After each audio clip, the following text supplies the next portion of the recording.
खुलुमबाय नोंथांमोन गिबियाव नैबे एसएमएक्स इउटुब चेनेलखौ नायनो मोजां मोनग्रा आरो अरायबो अनसायबोबाय थाग्रा रायजो राजा नोंथांमोन आरो इंराजि सोलोंनो गोसो जागिरि फंबाय बिनानाव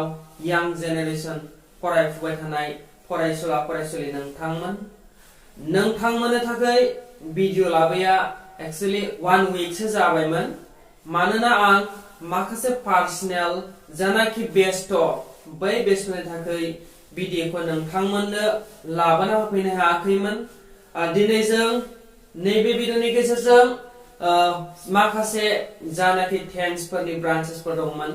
बै ब्रान्चेसफोरनि आद्रा दंबावो बेफोर आद्राफोरखौ आं सावरायफिनबावगोन दा नैबे भिडिअखौ जागायनायनि सिगां नोंथांखौ गुरै खावलायदों नोंथाङा जुदि इंराजि सोलोंनो गोसो दंब्ला नैबे एसएमएक्स इउटुब चेनेलखौ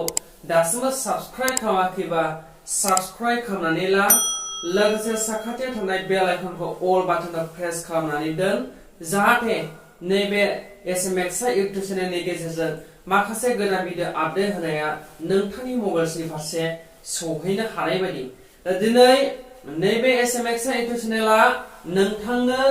नैबे फार्स्ट परफेक्ट कन्टिन्युअस टेन्सनि बागै सावरायनो थांगासिनो दङ एक्चुअली जों फार्स्ट टेन्सआव past indefinite past continuous past perfect tense बेफोरखौ सिगाङाव सावरायखांबाय नोंथाङा जुदि बैफोर जानाखि टेन्सनि ब्रान्चेसफोर बेखौ नुवाखैब्ला नैबे भिडिअनि डिसक्रिपशनाव हाबनानै बैफोरखौ चेक खालामनायनि जानाखि सुबिदा बेखौ नोंथांनो होनाय जागोन दा नोंथाङा बै अपरचुनिटि एबा फेसिलिटिखौ लानो हानाय जागोन ओके दा जोङो नैबे फार्स्ट परफेक्ट कन्टिन्युअस टेन्सखौ सोलोंनो थाखाय बर्ड फारसे आवगायलांनिखौ दा बेफोर डेफिनेसनखौ नोंथाङा सोलोंनो थाखाय नोंथांनि खातायाव नोट्स खालामनानै लाग्रोबा गाहाम जागौ होननानै आं सानो नोंथाङा नोट्स खालामनाय फर्मुला बेनो दायो आं हगारना होदों नोंथाङा बेखौ स्क्रिनशट खालामनानै लाबानो जाबाय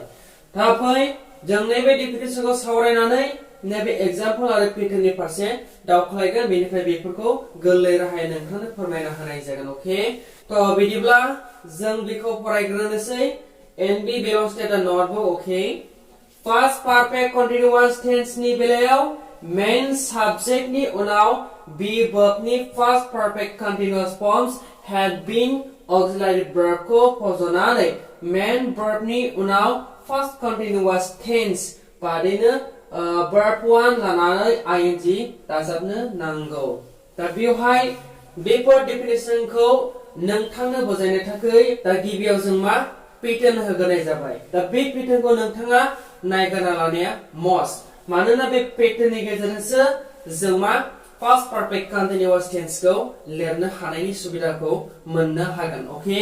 दा नैबे पेटार्नआव दं मा जोंहा नुदों subject plus had been plus bracket verb 1 plus ing bracket plus object okay दा नैबे पेटार्नखौ फलो खालामनो थाखाय नोंथांनो नैबे मोनसे एग्जांपल होनाय जादों दा बे एग्जांपलाव जों मोनो मा I had been watching clothes I mean आं मा clothes means what जिफोरखौ मा सुगासिनो दं एबा सुबाय दंमोन होननाय जादों ओके So जों दायो नोंथांनो नैबे पेटार्नखौ फलो खालामनो थाखाय एग्जांपल होनानै फोरमायनाय जाबाय दा बे एग्जांपलजों नैबे पेटार्नखौ जों कम्पेयार खालामनानै नायगोन जेन' बिसोर मोननैया मिलायगोन ना मिलाया ओके दा जों मा साबजेक्ट हिसाबै जोंहा एग्जांपल दङ मा I ओके had बे मोनसे मा ऑक्सिलरी वर्ब माया had been दा बावहाय जों मा होखो had been होबाय बेनिफ्राय verb 1 was जायो नोंथांनि सिगाङाव फोरमायबोदों जोंहा जेब्ला टेन्सनि बेलायाव बै जानाखि मेन verb बेनि बागै सावरायनो थाङो अब्ला मेन verb-आ मोनथाम फ्रम्सजों कनजिस्ट जायो ओके दा बै मोनथाम फ्रम्सफोरा जाहैबाय मा verb 1 verb 2 verb 3 verb 1 present verb 2 past verb 3 past participle दा जोंहा verb 1 आव जेखुनु मोनसे verb लाबाय ओके दा try लायोबा verb 2 आव tried बेनिफ्राय verb 3 that means past participle he had tried ना बेनिफ्राय verb 1 आव clause लाबाय verb 2 आव clause जायो verb 3 आव clause जायो ed आ बे silent letter गोजा ओके जों फरायनायाव clause ल फरायनो नांगौ बुजिबायना दा नैबे forms जानाखि verb 1 बेखौ जों मा बेयाव लादों was सिमाव ओके बेनिफ्राय प्लास ing होबाय नै ing प्लास खालामबाय बेनिफ्राय जों ऑब्जेक्ट दं ऑब्जेक्ट को होबाय ओके दा नैबे जानाखि एग्जांपल आरो पैटर्न बेखौ फलो खालामनो थाखाय नैबे डेफिनेशन नि फारसे जों फैगोन आरो नैबे डेफिनेशन खौ नैबेजों कम्पेयार खालामनानै नायगोन ओके दा बिदिब्ला नाय सिगाङाव फरायनाय बादिनो फरायफिनबावनि पास्ट परफेक्ट कन्टिन्युअस टेन्स नि बेलायाव मेन सब्जेक्ट नि उनाव दा बेवहाय एग्जांपलआव मेन सब्जेक्टआ बबे I दा नैबे मेन सब्जेक्टनि उनाव होनना बुंदों अब्ला नैबे I नि ओरैजाय मा उन जायो ओरैजाय मा सिगां जायो दा नैबे उनावसो होनना बुंदों ओके बे वर्बनि फार्स्ट परफेक्ट कन्टिन्युअस फर्म दा बे वर्बआ मा ऑक्सिलरी वर्ब ओके बै ऑक्सिलरी वर्बखौनो बे वर्ब होननानै मिथिनाय जायो दा पास्ट परफेक्ट कन्टिन्युअस फर्म दा बै पास्ट परफेक्ट कन्टिन्युअसनि ऑक्सिलरी वर्बआ मा नैबे had been ओके बे had been auxiliary verb को फज'नानै ना बुंनाय जादों थामहिनबा past perfect continuous forms नि auxiliary verb आ जाहैबाय had been नैबे had been को मा subject नि उनाव फज'नानै होनना बिसिमाव फैनाय जादों ओके आरो नोंथाङा नैबे आरोबो होनो हायो नाथाय आं लिराखै आरो main verb नि उनाव past continuous tense बादिनो verb 1 लानानै ing दाजाबनो नांगौ एक्चुअली पास्ट कन्टिन्युअस टेन्स आवबो जानाखि बै मेन verb बेखौ verb 1 लानानै बेनि उनाव मा ing प्लास खालामदोंमोन दा बैखौ रिमेम्बार खालामनो थाखाय नोंथांनि सिगाङाव बियो बुंथिनानै होनाय जादों मा पास्ट कन्टिन्युअस टेन्स बादिनो होननानै ओके दा बै पास्ट कन्टिन्युअस टेन्स बादिनो verb 1 लादोंमोन ना बेनिफ्राय ing प्लास खालामदों दा नैबे verb 1 नालाय बे verb 1 खौ लाबाय बेनिफ्राय verb 2 खौ लानो नाङा verb 3 खौ लानो नाङा only नोंथांनि बे verb 1 खौ लानानै बेनिफ्राय ing प्लास खालामनांगौनो बबेयाव नैबे past perfect continuous tense आव ओके दा बेनिफ्राय नोंथांनि सिगाङाव बुंफिनबावदों जों जेब्ला जानाखि past perfect continuous tense बेयाव बाथ्रा सावरायनो थाङो अब्ला बै जानाखि साबजेक्ट बे साबजेक्टनि उनाव मा नैबे जानाखि ऑक्सिलरी वर्ब माने पास्ट परफेक्ट कन्टिन्युअस टेन्स नि बेखौ फज'नानै होननानै बुंदों माने फज'नांगौ जाहैदों बेनिफ्राय बै मेन वर्ब खौ पास्ट कन्टिन्युअस टेन्स बादिनो verb 1 लानानै बेनि उनाव ing प्लास खालामनो नांगौ होननानै बेयाव फोरमायदों राइट बेनिफ्राय जों मिथियो मा बै जानाखि पास्ट परफेक्ट कन्टिन्युअस टेन्स बेनि ऑक्सिलरी वर्बआ मा had been नोंथाङा बेखौ गोसोआव ला ओके दा बेनिफ्राय माखासे एग्जांपल लाबावनानै नैबे पास्ट परफेक्ट कन्टिन्युअस टेन्स नि जानाखि कनसेप्ट बेफोरखौ जों सावरायबावगोन जेन नोंथाङा गोसोआव थाफैनो हानाय बादि आरो बैनि उनावहाय फंनैसो बाथ्रा दङो जाय बाथ्रानि थ्रुयै नोंथाङा जे बे पास्ट परफेक्ट कन्टिन्युअस टेन्स नैबेखौ सिनायगोन आरो बुजिगोन ओके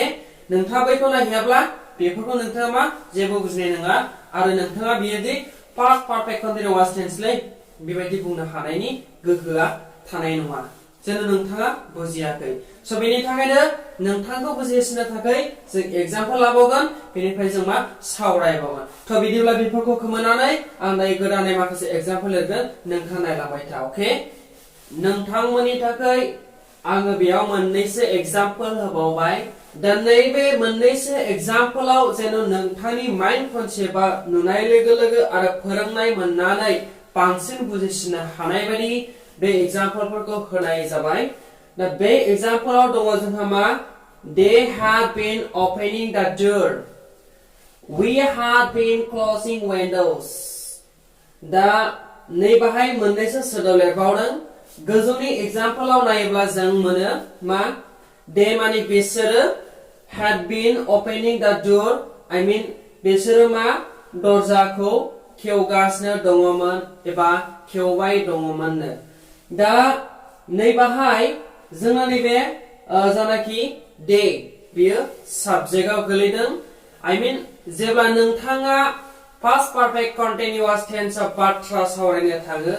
अब्ला नोंथांनि साबजेक्टआ सिंगुलार ना प्लुरेल बेखौ जों मा जेबो नोजोर होनाय जाया मानोना जों पास्ट पारफेक्ट कन्टिन्युअस टेन्सआव मोनसेल' बी वर्ब एबा ऑक्सिलियारी वर्ब खौ मोननाय जादों बियो जाहैबाय मा नैबे हैड बीन ओके बे हैड बीनआ मोनसेल' जानायखाय जों साबजेक्टआ सिंगुलार एबा प्लुरेलनि गोनांथि गैया नोंथाङा सिंगुलारानो जा नोंथाङा प्लुरेलानो जा बे मोननैखौबो लानो हायो आरो जोंहा बेयाव मोनदों मा नैबे हैड बीन बे जाबाय पास्ट पारफेक्ट कन्टिन्युअस टेन्सनि ऑक्सिलियारी वर्ब बेखौ जों होबाय बेनिफ्राय ओपनिंग दा ओपन लोगो लोगो बेयो मा वर्ब 1 जादोंमोन जोंहा पेटार्नआव थांगासिनो दं दा वर्ब 1 जाबाय ओपन सिमाव बेनिफ्राय ing प्लास खालामबाय आई मीन ओपनिंग जाबाय बेनिफ्राय प्लास दंमोन नङा होमबा बै पेटार्नआव बेनिफ्राय दा डोर बे मोनसे ऑब्जेक्टआव फैबाय दा थामहिनबा बिसोरो दरजाखौ खेवगासिनो दङमोन एबा खेवबाय दङमोन होननाय जादों ओके दा वी आबो मोनसे साबजेक्ट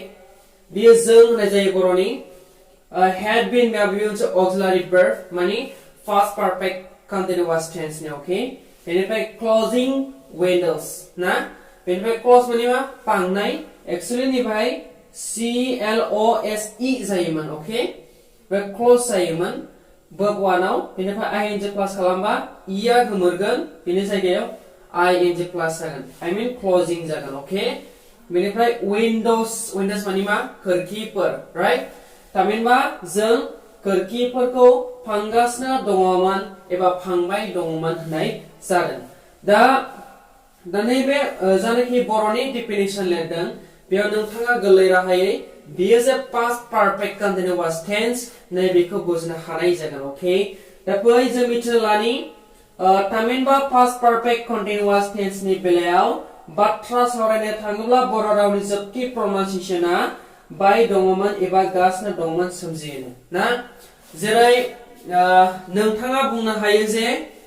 मैयानिफ्रायनो अखा हागासिनो दंमोन दा मैयानिफ्रायनो अखा हागासिनो दङमोन होनोब्ला मा जागोन It had been raining since yesterday. मानो since होदों आं बिनि जानाखि ओंथि बेखौ सिगाङावनो सावरायबोदों बबेयाव प्रेजेन्ट पारफेक्ट कन्टिन्युअस टेन्सआव ओके नैबे has been थानायखाय बै जानाखि yesterday बेनि सिगां since होदों खेनसे बुंदों It had been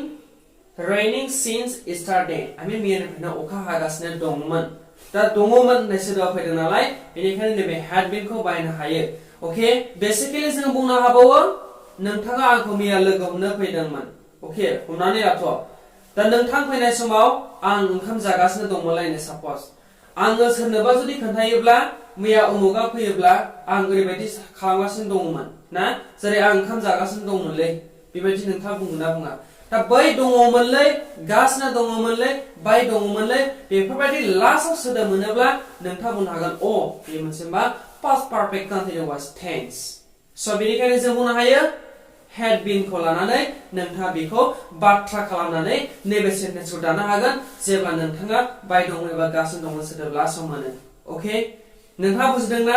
I hope नैबे जानाखि पास्ट पारफेक्ट कन्टिन्युअस टेन्स बियो मा बेनि बागै नोंथाङा बुजिनो मोनबाय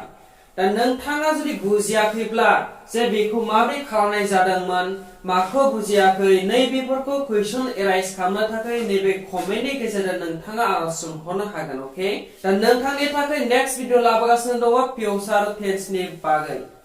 नैबे फिउचार टेन्सआबो नोंथांनि बाथ्रा रायलायनाय समाव गोबांथार हेफाजाब होगोन आरो बै फिउचार टेन्सखौ जों माब्ला समाव माबोरै बाहायनाय जायो इंराजि रायलायनोबा जोङो माला समावहाय मा बायदि हेफाजाब होयो बेफोरनि बागैबो मिथिनो मोनगोन दा नोंथाङा बै नेक्स्ट भिडिअखौ मोननो थाखाय नैबे SMX इउट्युब चेनेलखौ अन्नानै साबस्क्राइब खालामनानै ला जेला उननि समावहाय नोंथाङा बेफोरबायदिनो मोजां भिडिअनि आपडेट मोनबाय थानो हानाय बायदि दा नोंथाङा नैबे भिडिअखौ नायनो थाखाय नोंथांनिसिम रोजा रोजा साबायखर thank you for watching this video bye bye